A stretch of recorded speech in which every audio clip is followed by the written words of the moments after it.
tayo ay magbibigay ngayon ng anti-parvo sa mga dumalaga. Sila ay 7 months old. Para nakapanganti na ang iba dyan tag-isa. So pag sunod na pagkanti nila, pwede na natin pasungkitan ay.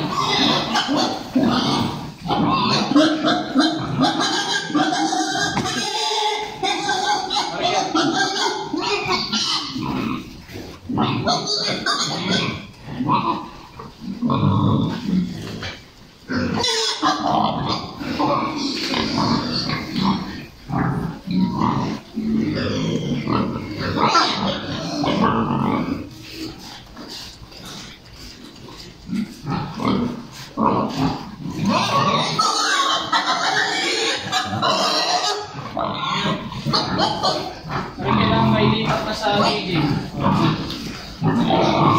Katawan nila no? Ay! Or inahin na po yan guys. Paglandi ulit ay tutuhok na. Okay! Yan lang guys! Love you! Bye bye! Mama, chup chup!